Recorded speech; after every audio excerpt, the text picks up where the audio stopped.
তোমাদের দাদাভাইয়ের মাছ না হলে ভাতই খাওয়া হয় না।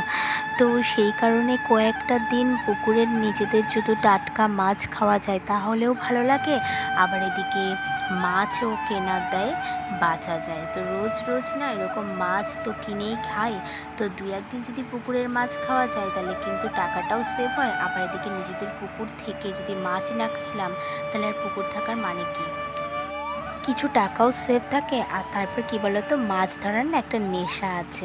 নিজেদের পুকুর আর মাঝে মাঝে এরকম মাছ ধরতে ধরতে ছোটোবেলা থেকে একটা নেশায় পরিণত হয়েছে।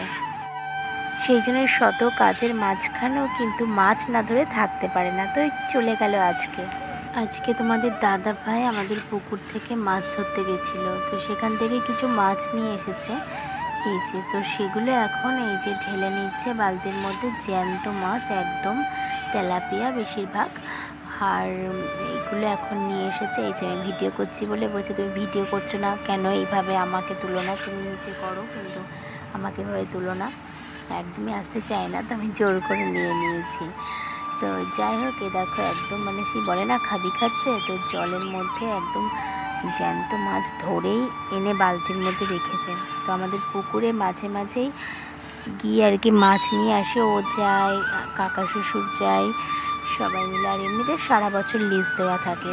তো আমাদের পুকুরটা না বন্ধুরা অনেক বড়, আমি এখনও যাইনি, দূর থেকে গিয়ে দেখেছি, কাছাকাছি যাইনি। আর এখন তো সবে আমার শোনাই হয়েছে, এই সময় মাঠে ঘাটে পুকুরে টুকুরে যেতে একটু গুরুজনেরা মানা করে, সেই কারণে আমি যাইনি। তবে একদিন গিয়ে তোমাদের সঙ্গে শেয়ার করবো, দেখবে খুব ভালো লাগবে। তো এগুলো আমাদের পুকুরেরই মাছ, জ্যান্ত টাটকা মাছ।